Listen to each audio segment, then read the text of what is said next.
name is Stephen Parker, and I worked as a night orderly at Millbrook Psychiatric Hospital for 9 months. The incident I'm documenting involves a clipboard that appeared on Ward B during my 3rd week of employment. Though no staff member claimed ownership or recalled introducing it to the ward's routine procedures.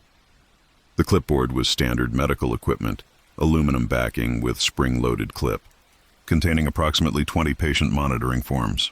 It appeared on the nurse's station counter Monday morning, September 18th, positioned alongside other routine documentation, as if it had always been part of the ward's record-keeping system.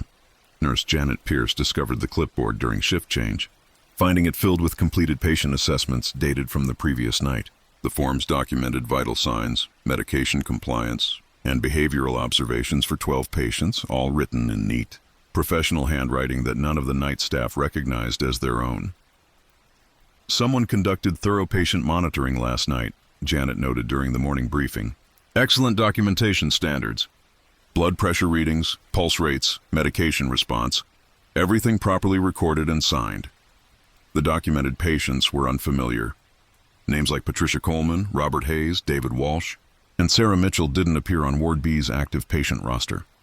Yet their medical charts were comprehensive and detailed, suggesting long-term residency and ongoing treatment relationships.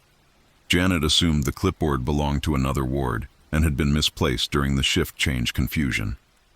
She contacted other nursing stations, but no department claimed the missing documentation or recognized the patient names listed on the monitoring forms. "Keep it at the B station for now," she instructed. "Someone will retrieve it when they realize it's missing." But no one came for the clipboard. Each morning, staff discovered the clipboard had been updated with new entries documenting the previous night's patient monitoring activities. The handwriting varied between forms, suggesting multiple staff members were contributing to the documentation. Yet no one remembered completing the assessments or recognized their own notes among the recorded observations. The patient information was remarkably detailed. Patricia Coleman's chart showed she required hourly vital sign monitoring due to cardiac medication adjustments. Robert Hayes needed frequent behavioral assessments following recent psychotic episodes. Sarah Mitchell's forms documented sleep pattern disturbances that required intervention during night shifts. Dr. Williams reviewed the clipboard contents during his weekly chart review, finding the documentation professionally competent and clinically valuable.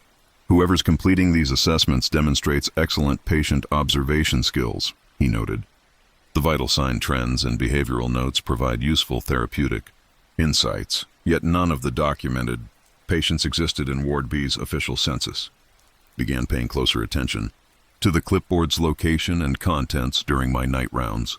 Each evening at 11 p.m., the clipboard appeared on the nurse's station counter, positioned prominently where staff would notice it immediately. The previous night's forms were always complete and properly filed, with new blank forms ready for the coming shift. The monitoring forms contained specific instructions for each patient's overnight care. Patricia Coleman required vital signs every 2 hours due to medication adjustments. Robert Hayes needed behavioral observation every 30 minutes during his adjustment to new antipsychotic prescriptions. David Walsh's forms indicated he should receive additional blankets due to circulation issues related to his cardiac condition. Most concerning was the progressive decline documented in several patient charts. Over the weeks, vital sign readings showed gradual deterioration, decreasing blood pressure, irregular pulse rates, reduced responsiveness to verbal stimuli. The behavioral notes described increasing agitation, sleep disturbances, and withdrawal from social interaction. By November, Patricia Coleman's charts showed significant medical distress. Her blood pressure readings had dropped consistently over 3 weeks. Pulse rate had become irregular, and behavioral notes described confusion and disorientation during routine interactions. The documentation suggested she required intensive monitoring and possible medical intervention. On November 15th, Patricia Coleman's final entry read simply, "Expired 3:47 a.m., Dr. Vaughn notified. Arrangements pending." Yet no Patricia Coleman had ever been admitted to Ward B. No death had occurred on the ward during November. No staff member remembered documenting end-of-life care or contacting Dr. Vaughn about patient expiration. The clipboard continued its nightly updates, but Patricia Coleman's forms were removed and replaced with documentation for a new patient named Thomas Brennan. His intake assessment described cardiac issues similar to Coleman's initial presentation. beginning the same pattern of detailed monitoring and gradual decline. I attempted to trace the clipboard's origin through hospital inventory records. Medical supplies were tracked systematically, with documentation for equipment distribution, departmental assignments, and staff accountability. But no record existed of the clipboard's procurement, assignment, or introduction to Ward B operations. The clipboard simply existed within the ward's routine procedures, accepted by staff as necessary equipment despite its unexplained presence and undocumented patient population. During my final month, I decided to monitor the clipboard directly during night shift hours. On December 3rd, I positioned myself at the nurses' station from 11 p.m. to 7 a.m., observing staff interactions with the mysterious documentation. Throughout the night, various personnel approached the nurses' station and consulted the clipboard naturally, as if following established routines. Nurses checked patient monitoring schedules, orderlies reviewed behavioral observation requirements, and medical staff referenced vital sign trends for treatment planning. But when I questioned staff about their clipboard interactions the following morning, none remembered consulting the documentation or recognized the patient names they had apparently reviewed throughout the night. Most disturbing was my own behavior. At 2 a.m., I found myself approaching the nurses' station and reaching for the clipboard automatically. Without conscious decision, I began reviewing Robert Hayes's monitoring requirements and preparing to conduct his scheduled behavioral assessment in room B218. Room B218 was a supply closet. Stood outside the closet door with clipboard in hand, preparing to knock and conduct a patient wellness check. For several minutes, I experienced complete certainty that Robert Hayes occupied room B218 and required immediate behavioral monitoring according to the documented schedule. When I regained normal awareness, I was holding a completed assessment form documenting Robert Hayes's cooperative response to wellness check, normal vital signs, and stable behavioral presentation. The form was written in my handwriting, signed with my name, and properly dated for the 2 a.m. monitoring period. I had no memory of writing the assessment or conducting any patient interaction. I submitted my resignation the following week, citing personal reasons for leaving night shift work. Janet Pierce processed my paperwork routinely, though she noted that my replacement would need thorough training in Ward B's documentation procedures. The patient monitoring requirements are quite detailed, she mentioned. Make sure your replacement understands the clipboard protocols. The night assessments are crucial for maintaining proper patient care standards. My replacement is a young orderly named Stephen Parker who specifically requested night shift assignments and expressed particular interest in patient monitoring and documentation procedures. According to Janet Pierce, he has excellent handwriting and demonstrated commitment to thorough record keeping. The clipboard continues its nightly routine, providing documentation for patients who exist in the spaces between official procedures and necessary care. Staff complete assessments they don't remember conducting, monitoring conditions that require attention regardless of administrative recognition. Some patient care happens automatically, documented by whoever finds the clipboard and feels compelled to continue the monitoring routine. The question isn't whether the patients exist, it's whether the documentation creates its own necessity, one assessment at a time.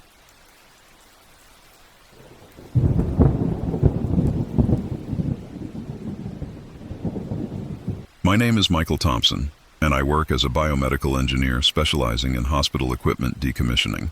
In October 2023, Millbrook Psychiatric Hospital contracted my services to dismantle electroconvulsive therapy equipment located in Treatment Suite 4, which had been discontinued from active medical use since 1989. Electroshock Suite 4 occupied a basement room in Millbrook's original 1963 construction.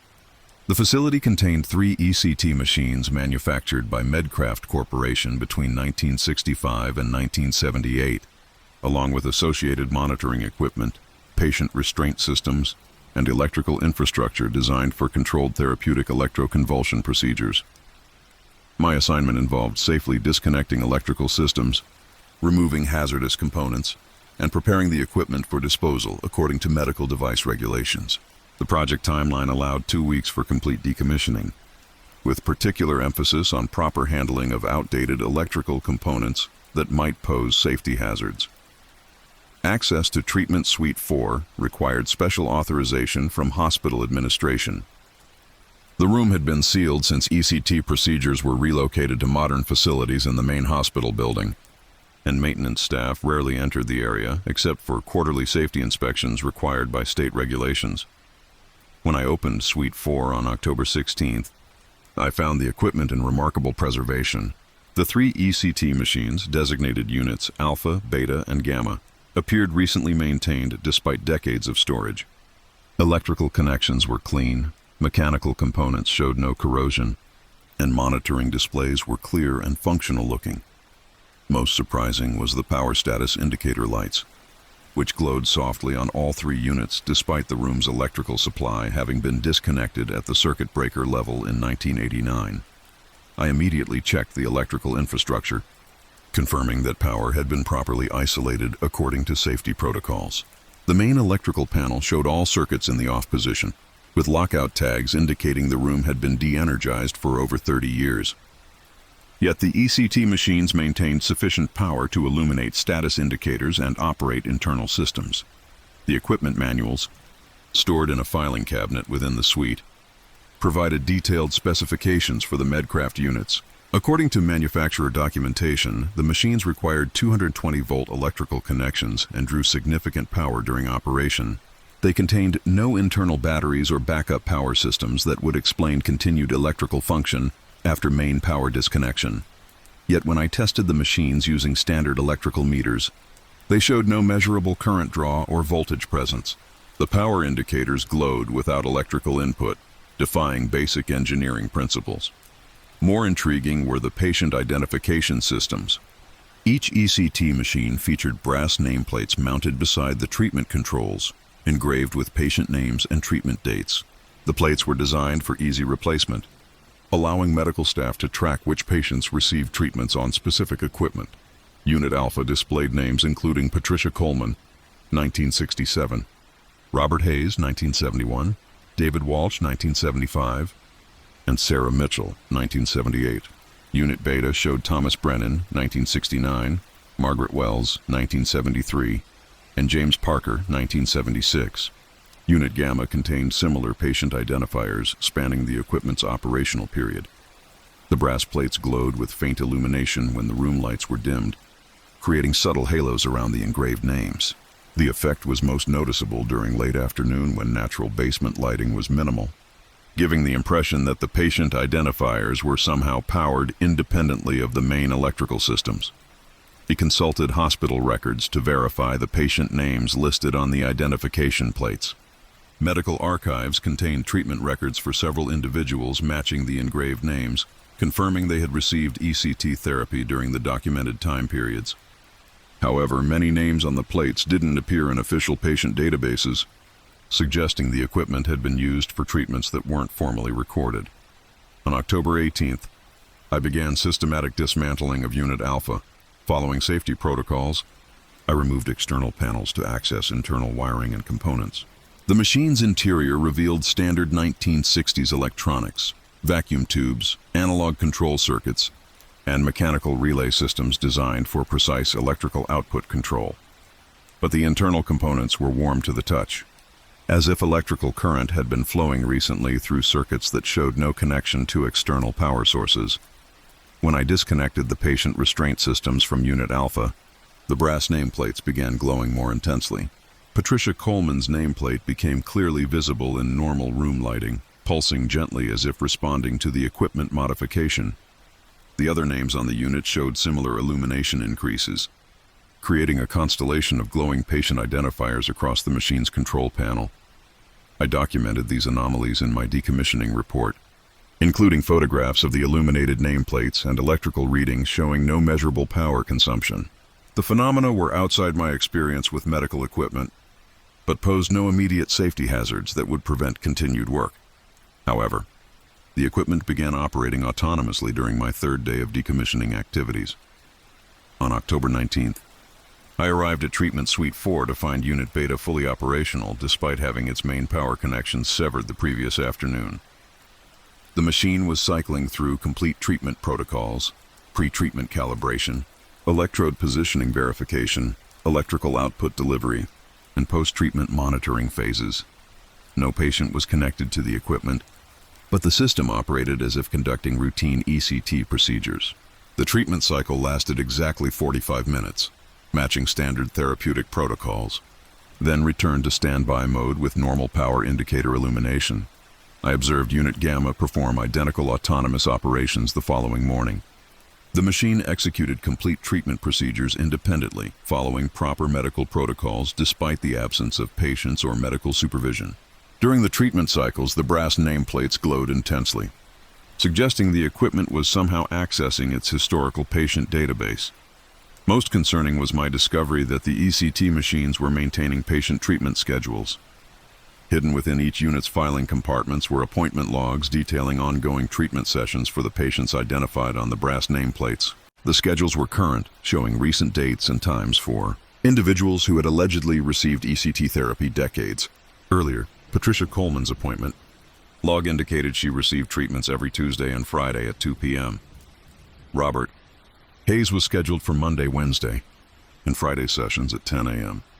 The logs were handwritten in various scripts, suggesting multiple medical staff members were maintaining the documentation, though no active ECT program existed at Millbrook. On October 21st, I witnessed a complete treatment session conducted by Unit Alpha. At 2 p.m. exactly, the machine initiated its pre-treatment protocol. The restraint systems moved automatically to patient-ready positions, electrode assemblies adjusted to proper therapeutic placement, and monitoring equipment began recording vital signs for someone who wasn't there. The treatment proceeded through standard phases: initial electrical stimulation, convulsion monitoring, post-treatment observation, while the brass nameplate reading Patricia Coleman, 1967, glowed brightly throughout the 45-minute session. When the treatment concluded, Unit Alpha generated a complete medical report documenting Patricia Coleman's response to electroconvulsive therapy, including vital sign measurements, seizure duration, and recovery observations. The report was printed on hospital stationery and filed in the appropriate patient folder. As if she had been physically present for the procedure, I attempted to power down the machines using their manual controls, but the units resumed autonomous operation within hours of forced shutdown. The ECT equipment appeared to be maintaining independent treatment schedules that continued regardless of external intervention or electrical disconnection. During my final week, I focused on documenting rather than dismantling the equipment. The machines operated on predictable schedules, conducting treatments for their historical patient populations according to therapeutic protocols that spanned decades. Each unit maintained detailed medical records, appointment schedules, and treatment outcomes for patients who existed only in the brass nameplate identifiers. I submitted my decommissioning report to hospital administration on October 30th, recommending that Treatment Suite 4 remain sealed rather than dismantled. The ECT equipment functioned as a self-contained therapeutic system that posed no safety hazards but couldn't be safely disconnected from whatever power source enabled its continued operation. Hospital Administrator Dr. Patterson reviewed my findings with apparent understanding, noting that certain medical equipment required specialized handling due to its integration with historical patient care protocols. The ECT machines will remain in place, he decided. We'll modify the project to equipment maintenance rather than decommissioning. Someone with appropriate experience in legacy therapeutic systems should oversee their continued operation. My replacement is a biomedical engineer named Michael Thompson, who specializes in historical medical equipment preservation and maintenance. According to Dr. Patterson, he has extensive experience with vintage ECT systems and understands the unique requirements for maintaining therapeutic equipment that serves long-term patient populations. Some medical equipment outlasts its official operational period because the patients still require treatment, regardless of contemporary therapeutic preferences. The ECT machines continue their work, providing care to individuals who exist in the spaces between historical records and ongoing medical necessity. The question isn't whether the equipment should be decommissioned. It's whether some treatments continue autonomously when patients need them, independent of current medical practices or administrative decisions.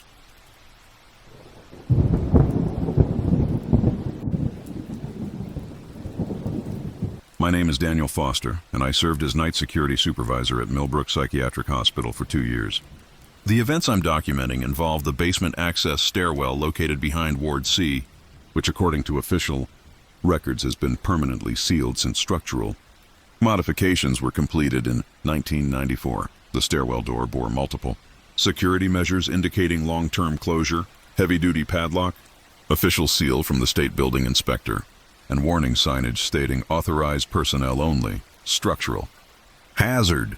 Hospital maintenance logs confirmed the basement levels had been deemed unsafe for occupancy and access was restricted to emergency personnel only during extreme circumstances. My security rounds included checking all restricted access points to ensure proper sealing and unauthorized entry prevention.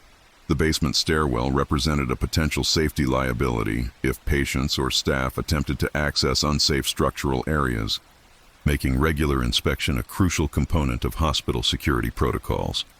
The first anomaly I noticed was sound transmission from beyond the sealed door.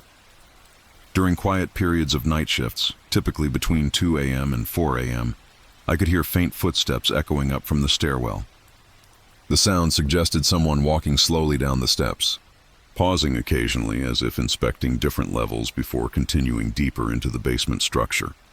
Initially, I attributed the sounds to building settlement, pipe expansion, or small animals that might have accessed the basement through external openings. Older buildings generate various acoustic phenomena that can resemble human activity, particularly during temperature changes that occur throughout night hours. However, the footstep pattern was too regular and purposeful for random structural noise. The cadence suggested deliberate movement, with consistent spacing between steps and predictable pauses at what seemed to be landing areas between floor levels.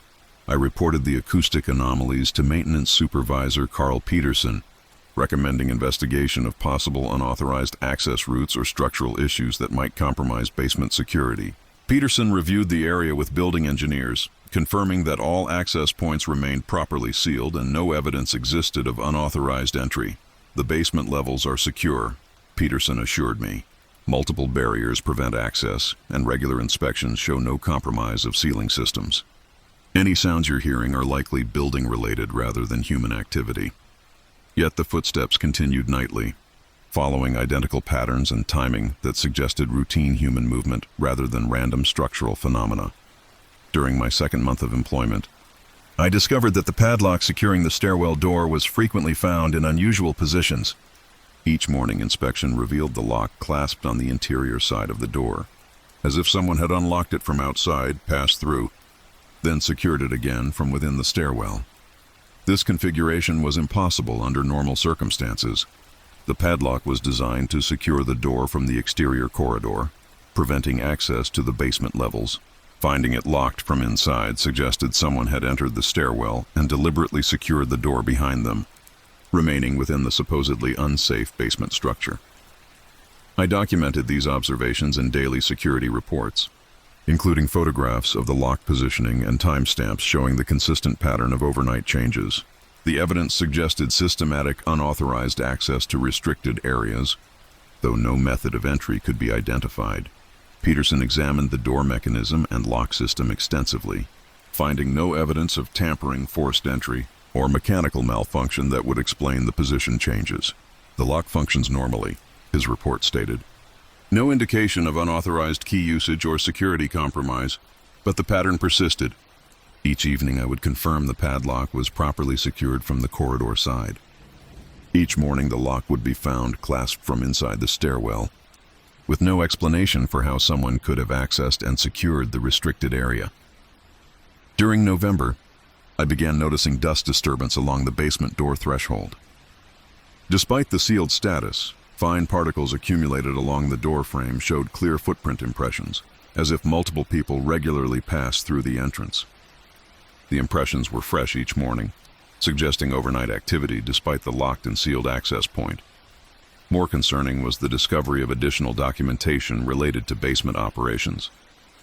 Posted beside the stairwell door, I found maintenance schedules for basement equipment, staff assignments for lower-level duties, and safety protocols for underground facilities. The paperwork appeared official and current, though no basement operations were supposed to exist. The documentation referenced basement level B3 and underground treatment facilities, describing ongoing patient care activities and staff responsibilities for lower-level operations. Work schedules listed employees assigned to basement duties during night shifts, including names of individuals I recognized from other hospital departments. I questioned several staff members about basement assignments listed in the documentation. Nurse Janet Pierce confirmed she occasionally worked downstairs shifts, but seemed confused when I asked about accessing basement levels through the sealed stairwell. Orderly David Walsh mentioned his B3 duties casually, as if basement work was routine, though he couldn't explain how he accessed those areas. "We use the regular entrance," Walsh said when I pressed for details. "Same door we always use. It's not locked during working hours." But the door remained sealed with multiple security measures, showing no signs of regular opening or staff passage. On November 20th, I decided to monitor the stairwell directly during overnight hours. I positioned myself in the corridor with clear view of the door, intending to observe any unauthorized access attempts or document the source of acoustic anomalies I'd been reporting. At 2:15 a.m., I heard the distinctive sound of keys jingling, followed by the click of a lock being opened. The padlock on the stairwell door swung open, though no one was visible in the corridor. The door opened slowly, revealing darkness beyond the threshold. Footsteps descended the stairs, multiple people walking at different paces, engaged in quiet conversation that echoed up from the depths of the building. I could distinguish individual voices discussing patient care protocols, shift schedules, and routine hospital operations as the group moved deeper into the basement structure. After approximately 30 minutes, the footsteps returned, ascending toward the corridor level. The voices became clearer as they approached, discussing completed duties, patient status updates, and coordination for the following night's activities. The conversation was professional and routine, suggesting regular staff conducting normal hospital operations. The door closed automatically when the footsteps reached corridor level. The padlock engaged with an audible click, securing the stairwell from inside as had become the nightly pattern. But no one ever emerged into the corridor where I was. Positioned for observation, I submitted a comprehensive security report documenting the evening's observations, including detailed timestamps and descriptions of apparent staff movement through the sealed basement access. The report recommended immediate investigation of unauthorized personnel access and potential security breaches in restricted areas. Dr. Patterson reviewed my findings the following morning, consulting with building administrators about possible explanations for the reported activities. According to his response, official records indicated no basement operations existed that would require staff access through the sealed stairwell. The basement levels remain closed for safety reasons, Patterson confirmed. No authorized personnel have access to those areas, and your observations likely represent acoustic phenomena common in older buildings with complex structural systems. Yet, the documentation for basement operations continued, appearing beside the stairwell door, and staff members casually referenced their underground duties as if such assignments were routine hospital functions. I resigned from Millbrook Security on December 1st, citing concerns about my ability to maintain proper oversight of facility access points when official policies conflicted with observed operational realities. Dr. Patterson accepted my resignation professionally, noting that facility security required personnel comfortable with institutional complexities. My replacement is a security supervisor named Daniel Foster who has experience with multi-level hospital facilities and demonstrated understanding of complex access control requirements. According to Dr. Patterson, he's particularly skilled at managing security protocols for facilities with both documented and undocumented operational areas. Some stairwells remain open for staff who work in spaces that don't officially exist, providing access to operational levels that serve necessary functions outside documented hospital activities. The padlock secures areas that require protection while allowing passage for personnel who understand institutional necessities. The question isn't whether the basement is sealed, it's whether certain operations continue, regardless of official closure, maintained by staff who access their duties through doors that open only for those who need to work below.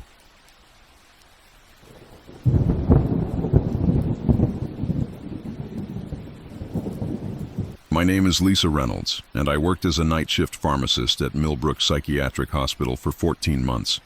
The events I'm documenting involve medication dispensing irregularities that began in September 2023, centered on what staff referred to as the midnight medication cart. Though no such cart appeared on official pharmacy equipment inventories, Millbrook's medication distribution system followed standard hospital protocols. Each evening at 8 p.m., I prepared individual dose packets for all patients requiring overnight medications, organizing them by ward and room number on designated medication carts.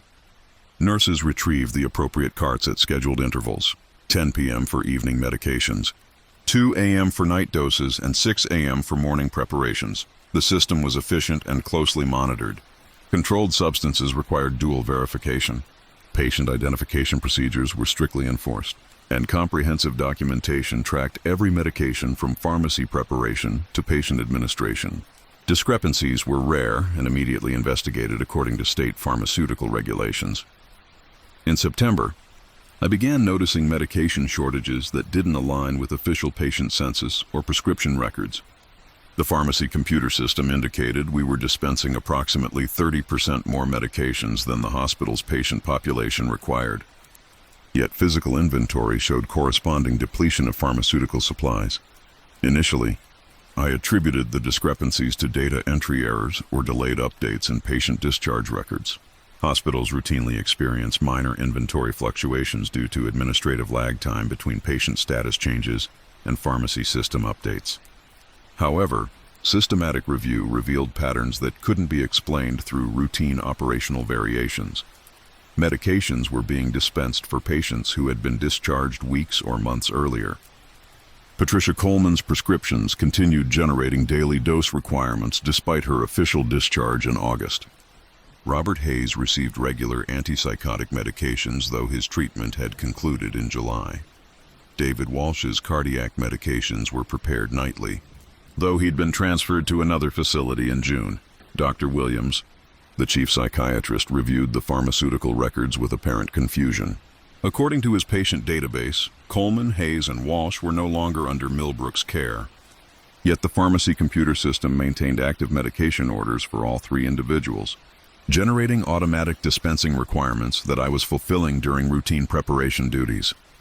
There must be a system error, Dr. Williams concluded. Patient discharge procedures should automatically terminate pharmaceutical orders. I'll contact IT support to resolve the database synchronization issues.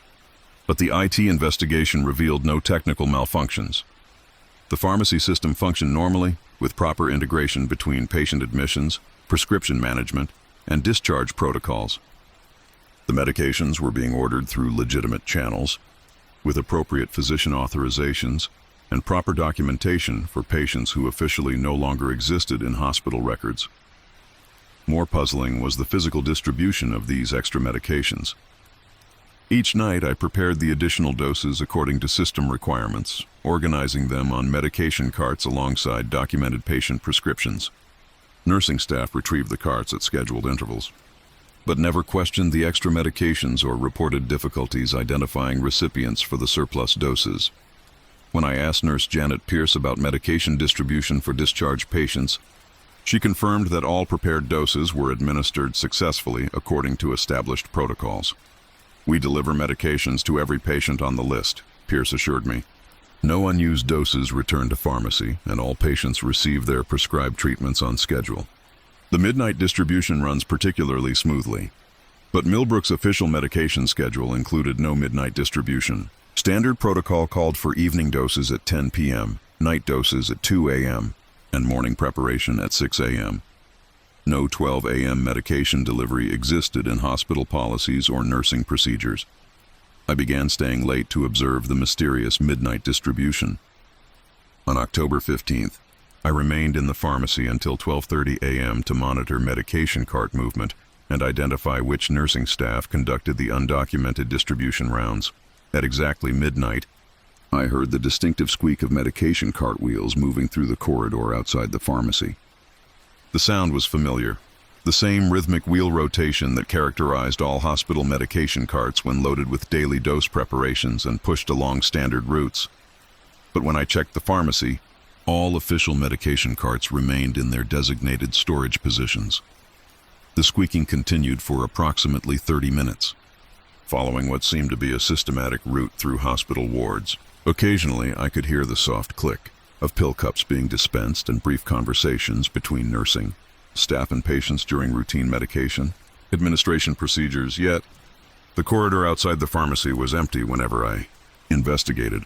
The following evening, I prepared a test batch of medications specifically labeled for discharged patients. Obvious placebos with distinctive markings that would be immediately recognizable if returned unused. The doses were packaged identically to regular medications, but contained harmless substances that couldn't be confused with actual psychiatric prescriptions. At midnight, the cart sounds began as usual.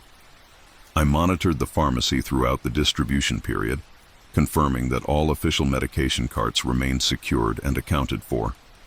Yet when I checked the test medications the following morning, every placebo dose had been removed from storage and presumably distributed during the midnight rounds. No unused test medications were returned to pharmacy. No nursing staff reported receiving unusual prescriptions or questioned the placebo substances. According to all available evidence, the test medications had been successfully administered to patients who didn't officially exist. I documented these findings in comprehensive pharmaceutical incident reports, recommending immediate investigation of unauthorized medication access and potential diversion of controlled substances. The reports were submitted to Dr. Patterson, hospital administration, and state pharmaceutical oversight agencies as required by regulatory protocols. Dr. Patterson's response indicated that investigation had revealed no evidence of medication diversion or unauthorized access to pharmaceutical supplies. Nursing staff had been interviewed regarding irregular distribution procedures, and all reported standard compliance with established medication administration protocols. The pharmacy inventory aligns with documented patient needs, Patterson's report stated. No evidence suggests medications are being dispensed inappropriately or administered to unauthorized recipients. Current pharmaceutical procedures appear adequate for maintaining proper medication security. Yet the midnight distribution continued, with systematic depletion of medications for patients who had been discharged months earlier. During November, I discovered that other hospital departments were coordinating with the midnight medication distribution. Dietary services prepared special meal trays for patients receiving midnight medications, accounting for food interactions and timing requirements. Housekeeping scheduled room cleaning around midnight medication delivery, ensuring patient privacy during pharmaceutical administration. Multiple departments were facilitating medication distribution for patients who didn't appear in official hospital records, coordinating services for individuals who existed only in pharmaceutical computer systems and midnight delivery schedules. Most concerning was the realization that I was actively participating in the irregular distribution. Each evening, I automatically prepared medications for discharged patients, following system prompts without questioning the legitimacy or necessity of the pharmaceutical orders. The preparation felt routine and proper, despite my conscious awareness that the recipients were no longer hospital residents. On November 30th, I observed myself conducting the midnight medication distribution. At 12 a.m. exactly, I found myself loading a medication cart with preparations for Patricia Coleman, Robert Hayes, David Walsh, and 12 other individuals who had been discharged weeks earlier. Without conscious decision, I began pushing the cart through hospital corridors, following a familiar route to deliver medications to patients I knew weren't there, yet the medication administration proceeded normally.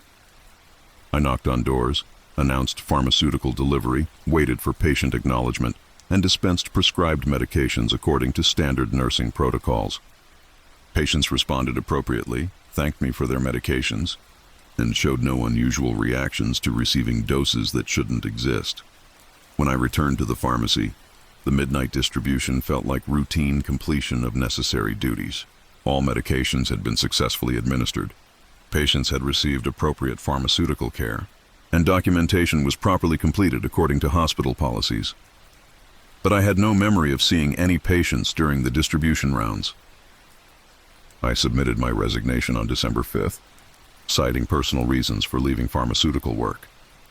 Dr. Patterson processed my departure efficiently, noting that my replacement had extensive experience with complex medication distribution systems and demonstrated understanding of institutional pharmaceutical requirements. My replacement is a pharmacist named Lisa Reynolds, who specializes in multi-level medication protocols and has particular expertise in serving patient populations that require flexible distribution scheduling. According to Dr. Patterson, she's especially skilled at managing pharmaceutical services for facilities with both documented and undocumented patient care responsibilities.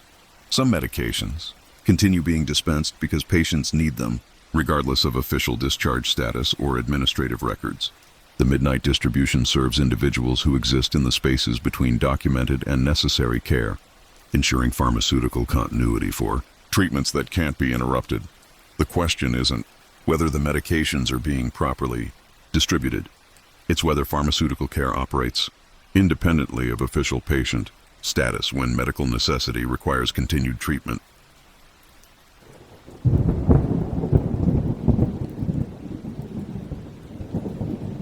My name is Jennifer Walsh, and I worked as a day shift psychiatric nurse at Millbrook Hospital for 5 years. The incident I'm documenting centers on the mirror in Ward B's common area, which according to hospital records was the sole remaining reflective surface following safety modifications completed in 1995 to prevent patient self-harm incidents. Ward B housed 42 patients in individual rooms arranged around a central common area equipped with seating, television, and recreational materials. The mirror was mounted 8 feet above floor level on the north wall, positioned too high for patients to reach, but providing visual monitoring capability for nursing staff during group activities and meal periods. Hospital policy restricted mirrors in psychiatric facilities due to potential self-harm risks and behavioral triggers associated with body image disorders. The Ward B mirror had been exempted from removal due to its height and security mounting, serving essential functions for staff supervision of patient activities during day room hours. During my first month of employment, I noticed that patients consistently avoided positioning themselves where they might accidentally see their reflections. Seating arrangements naturally formed with backs turned toward the mirror wall, and patients would request different chairs if their assigned positions offered views of the reflective surface.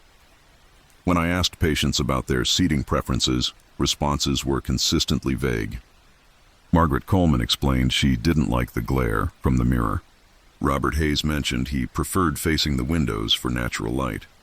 David Walsh said he felt more comfortable with his back to the wall where the mirror was mounted. None expressed specific fear of mirrors or reflection-related anxiety that would appear in their treatment plans or psychiatric evaluations. The avoidance behavior seemed unconscious and automatic rather than deliberate therapeutic accommodation. Dr. Williams, the attending psychiatrist, noted the seating patterns during his weekly ward rounds but found no clinical significance in patients' positioning choices. Group dynamics often create informal seating preferences, he explained. Patients develop comfort zones within institutional environments that help them manage anxiety and feel more secure during social activities. However, the avoidance behavior became more pronounced over subsequent months. Patients would physically turn away if accidentally positioned facing the mirror, covering their eyes or requesting immediate relocation to different areas of the day room. During structured group activities, facilitators learned to position materials and seating to minimize any possibility of patients glimpsing the reflective surface. The behavior extended beyond casual avoidance to active distress. Several patients exhibited anxiety symptoms when unable to avoid the mirror completely. Rapid breathing, increased agitation, requests to return to their rooms rather than participate in day room activities. The mirror was becoming a significant obstacle to therapeutic programming and patient comfort. I recommended to Dr. Williams that the mirror be covered or removed to improve patient participation in group activities. He reviewed the suggestion with hospital administration, noting that the mirror served important safety functions for staff monitoring and couldn't be easily modified without compromising supervision protocols. We need visual oversight of the entire day room area, Dr. Williams explained. The mirror provides essential sight lines that help prevent patient conflicts and ensure safety during group activities. Patient comfort is important, but safety requirements take precedence. Yet I began noticing that the mirror reflected more than just the day room activities. During patient group sessions, I would glimpse additional figures in the mirror's reflection, shadowy forms standing in rigid rows behind the seated patients, motionless and watching. The figures appeared to be wearing hospital gowns identical to current patient attire. but they didn't correspond to anyone actually present in the day room. Initially, I attributed these sightings to optical illusions created by lighting conditions, fatigue from long shifts, or peripheral vision distortions common in institutional environments. Mirrors can create confusing reflections, particularly in rooms with complex lighting and multiple moving figures, but the shadow figures were too consistent and detailed for random optical effects. They appeared during every group session, always in the same formation, 3 rows of approximately 12 figures each, standing at attention behind the seated patients. The figures never moved or responded to activities in the day room, maintaining perfect stillness throughout group sessions. Other nursing staff began reporting similar observations. Nurse Patricia Wells mentioned seeing extra people in the mirror during medication distribution. Orderly James Mitchell noted additional patients reflected during meal service, though he couldn't identify them among current ward residents. When staff attempted to verify the figures by turning around to look directly at the day room, the shadow forms were never visible except in the mirror's reflection. The phenomenon occurred only within the reflective surface, creating parallel imagery that didn't correspond to physical reality.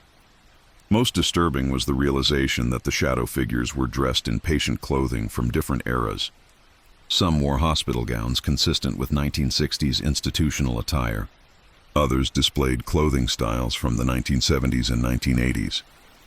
The figures represented patients from multiple decades of Millbrook's operational history, assembled together in the mirror's reflection despite temporal impossibility. During October, I began documenting the shadow figures systematically, noting their positioning, apparent clothing, and any changes in formation or behavior during different day room activities. The figures maintained consistent arrangement, 12 in front row, 12 in middle, 12 in back, but individuals within the formation would occasionally shift positions. Between group sessions, the front row consistently included figures I recognized from old hospital. Photographs displayed in administrative offices. A woman resembling Patricia Coleman as she appeared in a 1967 treatment documentation photo. A man matching Robert Hayes' appearance in 1971 medical records. The shadow figures were historical patients from Millbrook's past, somehow preserved within the mirror's reflection. Most unsettling was the behavior of current patients during group activities. While they avoided looking directly at the mirror, they would occasionally respond to stimuli that seemed to originate from the shadow figures. Patients would nod acknowledgement to empty spaces behind them, engage in brief conversations with unseen individuals, or gesture politely to areas where shadow figures stood in the mirror's reflection. Margaret Coleman would frequently save seats for friends who are running late, though group activities had fixed attendance. David Walsh would share materials with invisible participants, dividing supplies among more people than were physically present. The patients were interacting with the shadow figures as if they were actual participants in group activities. On November 15th, I positioned myself strategically to observe both the day room directly and the mirror's reflection simultaneously during a structured therapy session.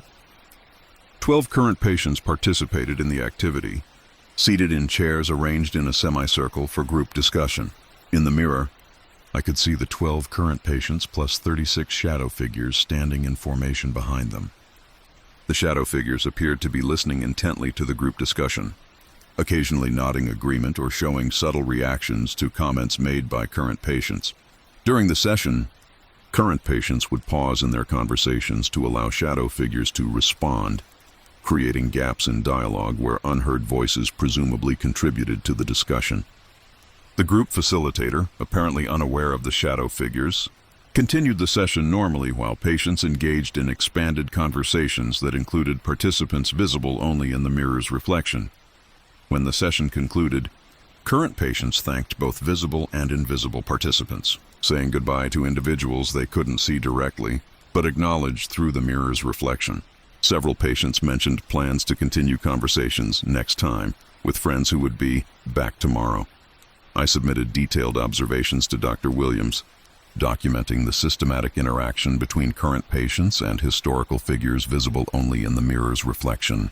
The report included recommendations for psychiatric evaluation of patients who demonstrated consistent engagement with hallucinatory individuals during group activities. Dr. Williams reviewed my findings with apparent concern, but noted that patients showed positive therapeutic progress through expanded social interaction, even if some participants weren't physically present. Group dynamics can be complex, he observed. If patients benefit from feeling included in larger social networks, the therapeutic value outweighs concerns about reflection-based imagery, but the shadow figures were becoming more active.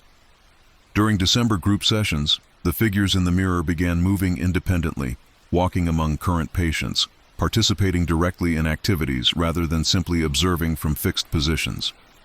Current patients responded naturally to these interactions, sharing materials, engaging in conversations, and treating shadow figures as equal participants in therapeutic programming. The mirror was no longer reflecting the day room, it was displaying an expanded version where historical and current patients participated together in ongoing group activities that spanned multiple decades of Millbrook's operational history. On December 20th, I noticed my own reflection missing from the mirror during a group session. While I could see current patients and shadow figures clearly, my image wasn't visible in the reflective surface despite standing directly in front of it. Other nursing staff appeared normally in the reflection, but I had somehow become invisible to the mirror while remaining visible to everyone in the physical day room. When I mentioned this to other staff members, they expressed confusion about my concerns. According to their observations, I appeared normally in the mirror during all group activities, participating appropriately in reflection-based supervisory duties that helped facilitate expanded patient interactions. I submitted my resignation on December 30th, citing personal reasons for leaving psychiatric nursing. Dr. Williams processed my departure routinely, noting that my replacement had demonstrated excellent observational skills, in particular sensitivity to complex group dynamics involving historical patient populations. My replacement is a nurse named Jennifer Walsh, who has extensive experience with multi-generational therapeutic programming and specialized training in reflection-based patient interaction protocols. According to Dr. Williams, she's particularly skilled at facilitating group activities that include participants from multiple treatment eras. Some mirrors preserve more than reflections. They maintain communities of patients who continue participating in therapeutic activities regardless of discharge dates or temporal limitations. The shadow figures aren't hallucinations. They're former residents who remain engaged in ongoing treatment through the mirror's expanded day room. The question isn't whether the shadow figures exist. It's whether therapeutic communities continue indefinitely when patients still need the social connections that group activities provide, one reflection at a time.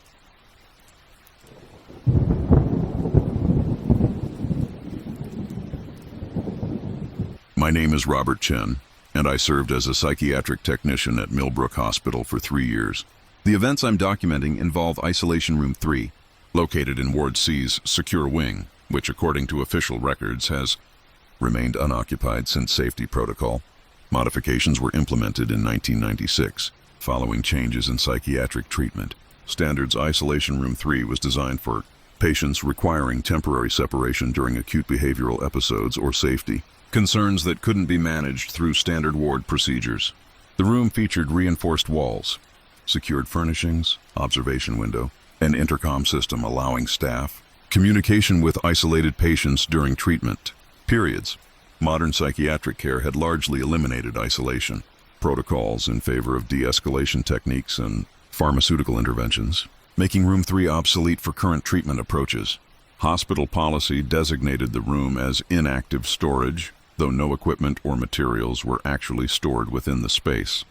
My responsibilities included daily inspection of all secure wing facilities, documenting room conditions, equipment status, and any maintenance requirements. Isolation Room 3 required weekly inspection according to safety protocols, ensuring the unused space remained properly secured and posed no safety hazards for patients or staff. The first anomaly I discovered was the mattress condition. Despite the room's inactive status, the mattress consistently showed indentations suggesting recent occupancy.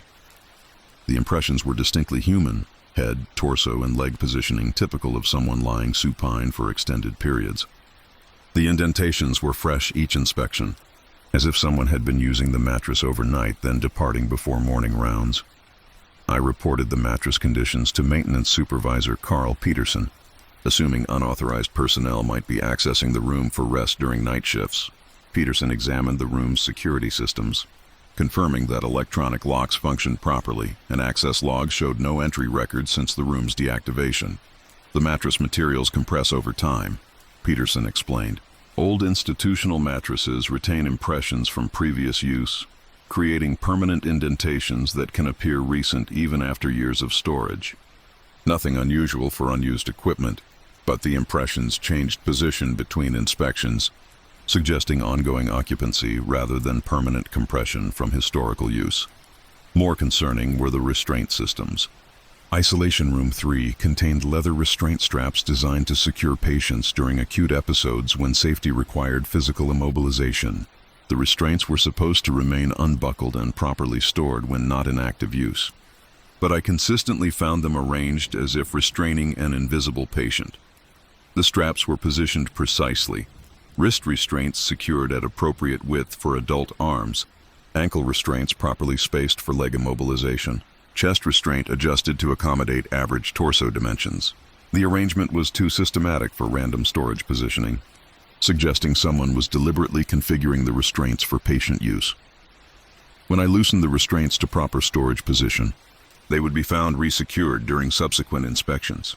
The pattern continued weekly, with restraints alternating between proper storage, configuration, and active use. Arrangement without any documentation of authorized access or staff intervention. I began photographing the restraint positions during each inspection, creating visual documentation of the systematic changes occurring in the supposedly unused isolation room.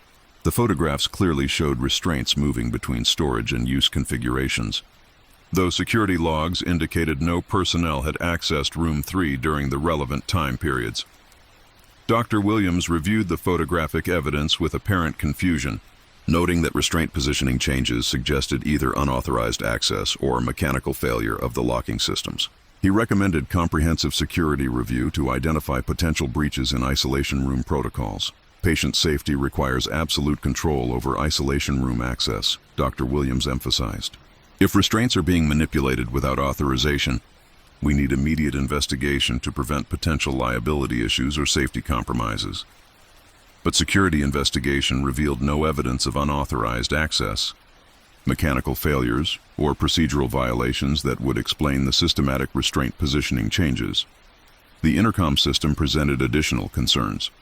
Isolation Room 3's intercom was designed to allow communication between isolated patients and nursing staff, with controls located both inside the room and at the secure wing monitoring station.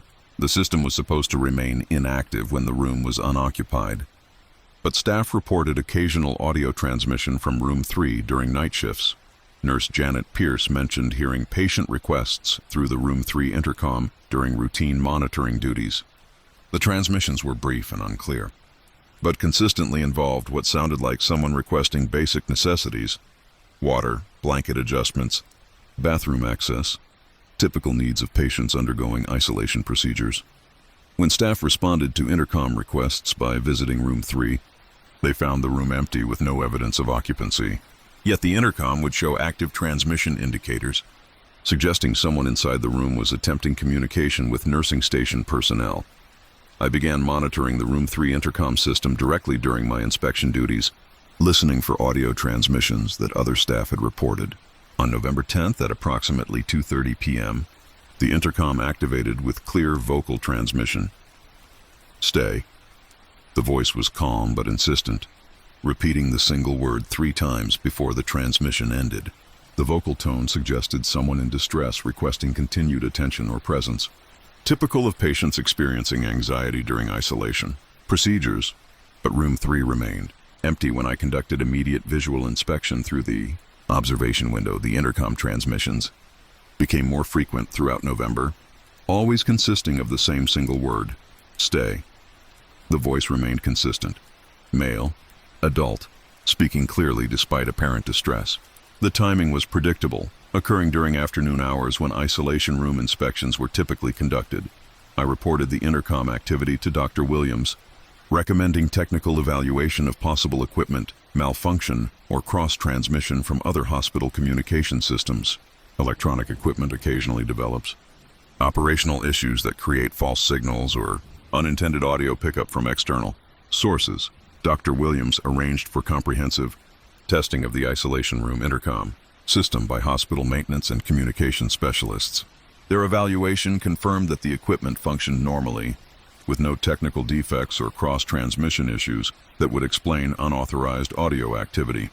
The intercom system operates within normal parameters, the technical report stated. No evidence of equipment malfunction, external interference, or unauthorized signal transmission. Audio activity appears to originate from standard intercom operation. Yet Room 3 remained officially unoccupied, with no authorized personnel or patients assigned to the isolation facility. During December, I discovered that other staff members were responding to Room 3's occupancy requirements despite its inactive status. Dietary services delivered meal trays to the isolation room during standard feeding periods. Housekeeping included Room 3 in daily cleaning schedules. Medical staff conducted routine checks on the isolated patient.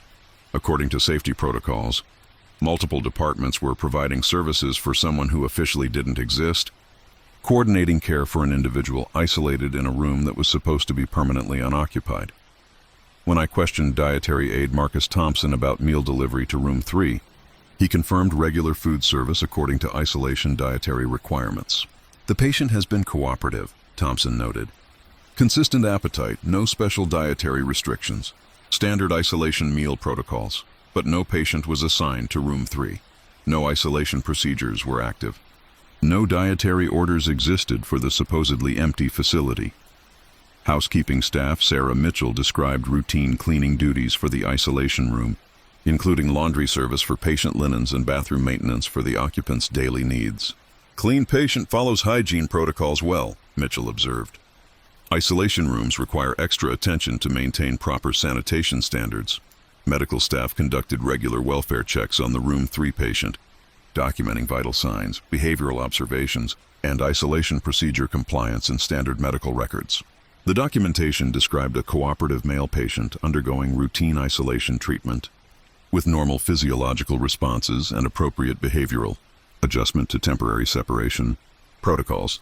Yet visual inspection through the observation window consistently showed an empty room with no occupant visible. On December 15th, I remained in the secure wing during evening hours to observe Room 3 directly during the period when intercom activity typically occurred. I positioned myself at the monitoring station with clear view of the isolation room through security cameras and observation window. At 7:30 p.m., the intercom activated with the familiar transmission, "Stay."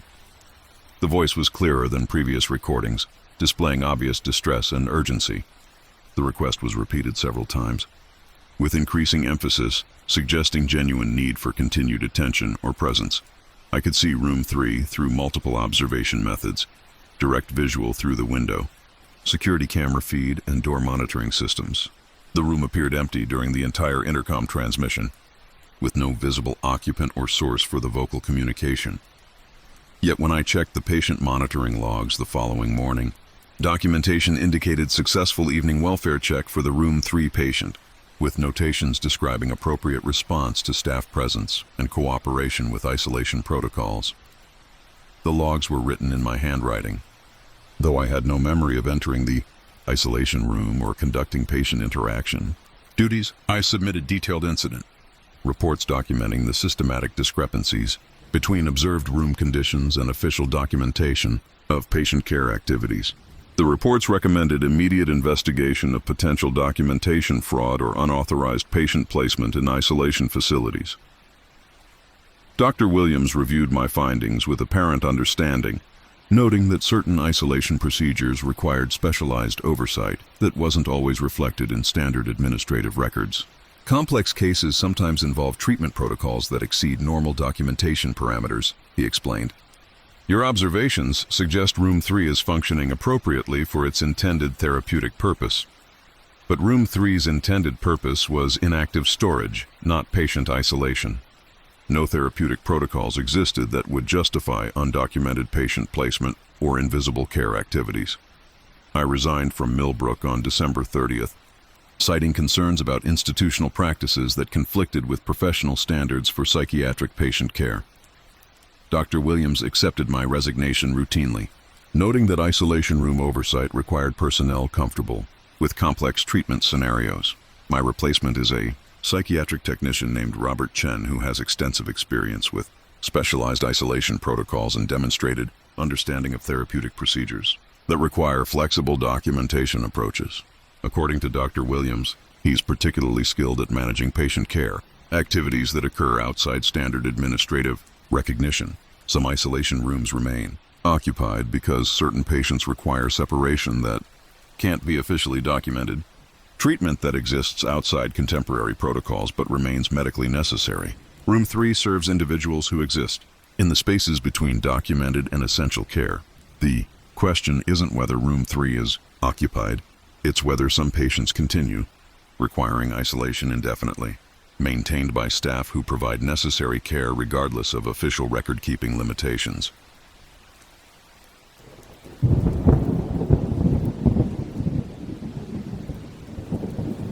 My name is Helen Carter, and I worked as administrative discharge clerk at Millbrook Psychiatric Hospital for 8 months. The events I'm documenting began during my final week of employment. Though the discharge processing irregularities had been occurring much longer than anyone initially realized, my responsibilities included preparing final paperwork for patients completing their treatment programs and ready for release from hospital care.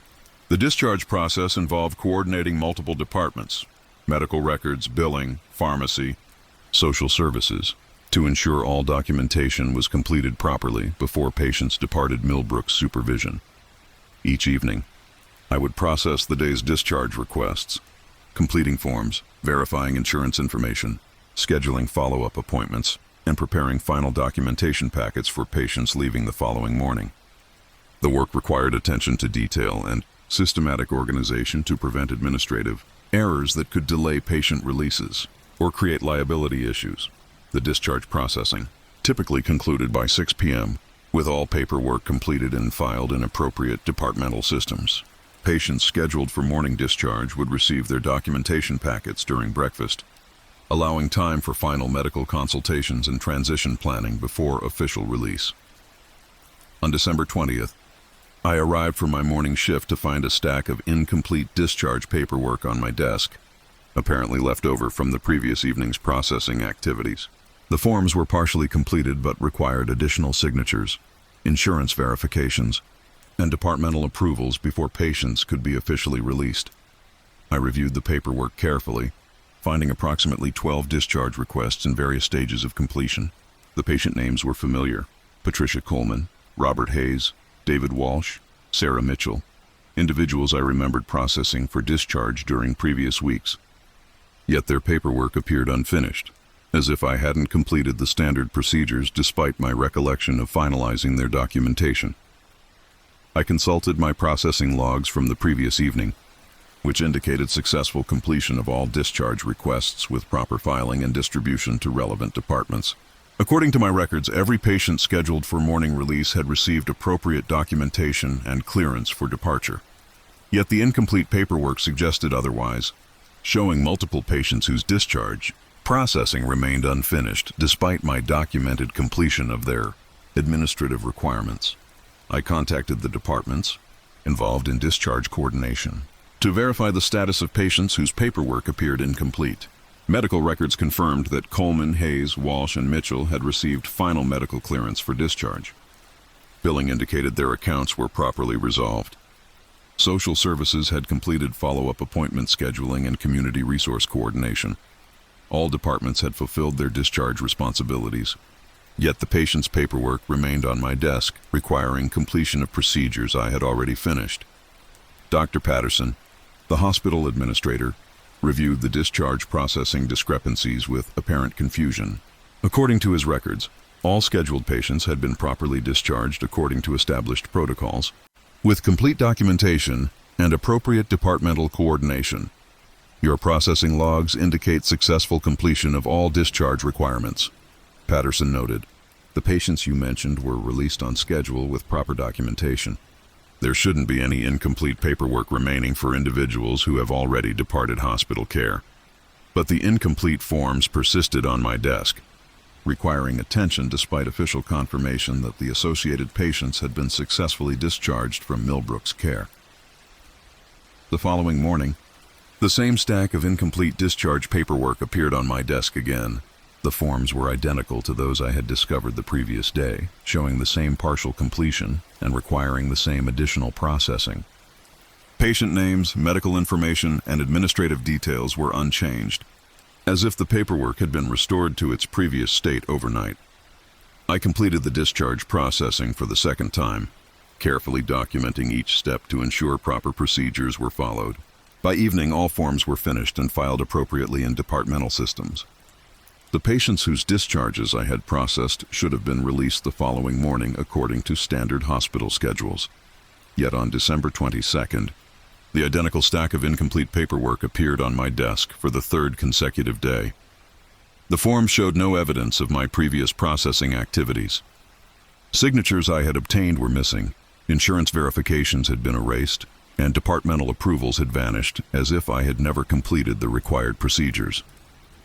The paperwork had somehow reverted to its original incomplete state, requiring fresh processing of discharge requests I had already handled multiple times. More concerning was the realization that the patient names on the forms were beginning to change subtly between processing cycles. Patricia Coleman's name occasionally appeared as Patricia Coleman Walsh, or P. Coleman. Robert Hayes might be listed as R. Hayes, or Robert H. Walsh. The variations were minor but consistent, suggesting systematic modification of patient identification information. Most unsettling was the handwriting evolution.